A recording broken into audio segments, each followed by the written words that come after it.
Welcome back to my YouTube channel Onimesh Sharma. মই এই চেনেলটোত জীৱনত ঘটি অহা কিছুমান সৰু সৰু বিষয় সমস্যাৰ আজি বিষয়ে আলোচনা কৰোঁ। আহকচোন আমি আজি এই ভিডিঅ'টো আলোচনা কৰোঁ। আৰু আজি আমাৰ ভিডিঅ'টোৰ বিষয় হৈছে হতাশা বা ডিপ্ৰেশ্যন। জীৱনলৈ হতাশা কিয় আহে? হতাশানো কি? বা হতাশাত ভুগিলে মানুহে কি কি কৰে? কেনেদৰে হতাশাত ভুগে? আৰু এজন হতাশাত ভোগা মানুহক আপুনি কেনেদৰে চিনাক্ত কৰিব? তাৰে কেইটামান সৰু সৰু আলোচনা আজি মই মোৰ ভিডিঅ'টোত কৰিব লৈছোঁ।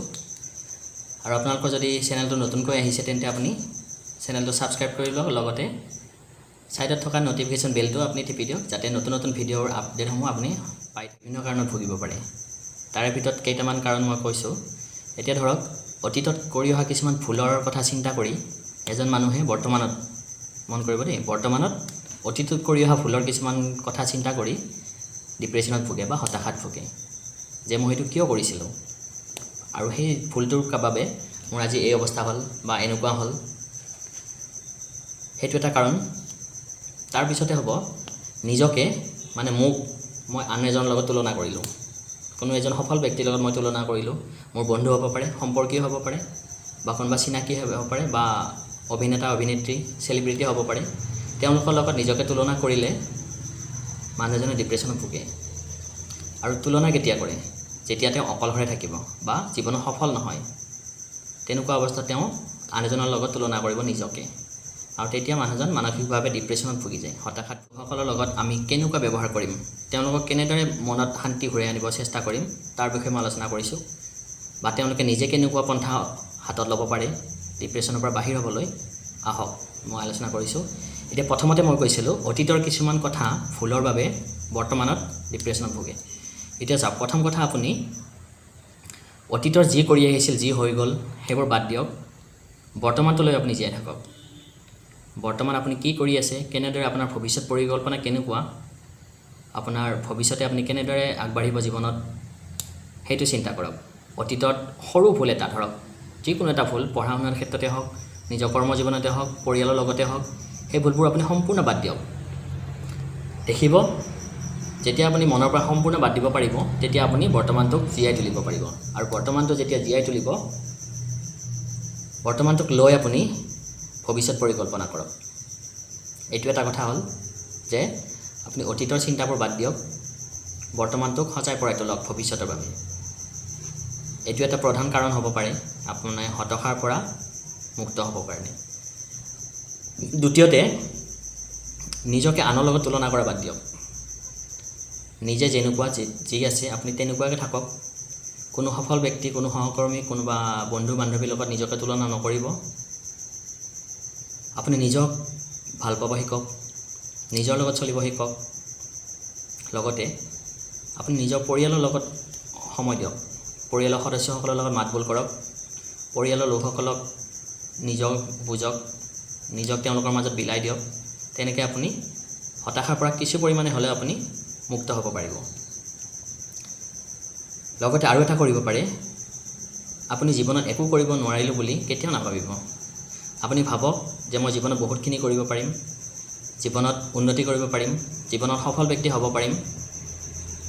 আপুনি সফল কেতিয়া হ'ব? যেতিয়া আপোনাৰ নিজৰ একাগ্ৰতা, চিন্তা, চেষ্টা লাগিব। আপুনি বিচনাত শুই, বহি ঘৰত শুই আপুনি একো কৰিব নোৱাৰে। আপুনি চেষ্টা কৰক, নিশ্চয় সফল হ'ব। আপুনি কৰ্মত মন লগাওক, নিজৰ কামৰ প্ৰতি আগ্ৰহী হওক, নিজৰ দৈনন্দিন কৰ্মজীৱনত আগবাঢ়ক। দেখিব আপুনি হতাশা কি বস্তু আছিলে একদম। হতাশাত ভোগে টিনেজাৰসকলে বেছি, কাৰণ তেওঁলোকে কলেজ পাছ কৰি বা কলেজত পঢ়ি থকা দিনত বেলেগৰ লগত নিজক তুলনা কৰে। বোলে তেওঁৰ গাড়ী আছে, মোৰ নাই, তেওঁ অমুকৰ লগত যায়, তেওঁৰ লগ সংগ বহুত, মোৰ নাই, মই অকলশৰীয়া। গতিকে আপুনি সেইটো নকৰিব, আপুনি সেইটো বাদ দিয়ক, নিজৰ মতে চলক। নিজৰ মনটো কি কয়, আপুনি বেলেগৰ কথা, বেলেগৰ চিন্তাধাৰাৰ লগত নিজকে নিমিলাব। কোনোবাই কি কাপোৰ পিন্ধিছে, কোনোবাই কি খাইছে, সেইটো সম্পূৰ্ণকৈ বাদ দিয়ক। আপোনাৰ নিজৰ যিখিনি সামৰ্থ্য, নিজৰ সামৰ্থ্য অনুযায়ী আপুনি আগবাঢ়ক। দেখিব আপোনাৰ মনত চিন্তা কৰিবলগীয়া একোৱেই নাথাকিব। চিন্তা কৰিব কি? চিন্তা কৰিব নালাগে, ধুনীয়াকৈ আগবাঢ়ক। জীৱনত নিশ্চয় সফল হ'ব। নিজৰ কৰ্মত আগবাঢ়ক। লগতে আপোনাৰ পৰিয়ালৰ বন্ধু বান্ধৱীক যিমান পাৰে আপুনি সময় দিয়ক, কেতিয়াও অকলশৰে নাথাকিব। চাব আপোনাৰ ডিপ্ৰেশ্যন বা হতাশাবোৰ লাহে লাহে দূৰ হ'ব ধৰিছে। এদিনতে দূৰ নহয়, কিন্তু আপোনাৰ লাহে লাহে কমিব। পৰিয়ালক সময় দিয়ক, নিজৰ মা দেউতাক সময় দিয়ক, নিজৰ বন্ধু বান্ধৱীক সময় দিয়ক, পৰিয়ালৰ কামত আগবাঢ়ক, সহায় কৰক। তেতিয়া আপুনি আপোনাৰ হতাশা কি আছিলে, আপোনাৰ কেইদিনমান আগত বা এমাহ আগত আপোনাৰ হতাশা ভুগি আছিলে, সেইটো আপুনি দেখিব সম্পূৰ্ণকৈ বাদ গৈছে বা নোহোৱা হৈ যাব ধৰিছে। নিজৰ জীৱনটো আপোনাৰ নিজৰ হাতত। আৰু হতাশাত ভুগি কিছুমানে নিজকে শেষ কৰি পেলায়, নিজকে ধ্বংস কৰি পেলায়, বেয়া সংগ কৰি কেতিয়াবা বেয়া বস্তু গ্ৰহণ কৰে। গতিকে সেইবোৰ নকৰিব। আপুনি নিজৰ জীৱনটো ধুনীয়াকৈ সজাওক, দেখিব সকলোবোৰ মংগল হ'ব, কুশল হ'ব। তেনেদৰে আগবাঢ়ক।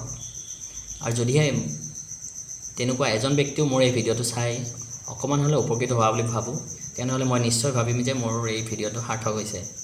লগতে আপোনালোকক জনাওঁ যে এই ভিডিঅ'টো যদি ভাল লাগিছে তেনেহ'লে আপুনি শ্বেয়াৰ কৰিব, ছাবস্ক্ৰাইব কৰিব, লগতে লাইক আৰু কমেণ্টো কৰিব। চাওক, আগলৈ মই আপোনালোকৰ বাবে নতুন নতুন টপিক বা বিষয় আপোনালোকৰ লগত দাঙি ধৰিবলৈ চেষ্টা কৰিম। যদি আপোনালোকে মৰম কৰে, আগবঢ়াই লৈ যায় মোক, নিশ্চয় মই চেষ্টা কৰিম।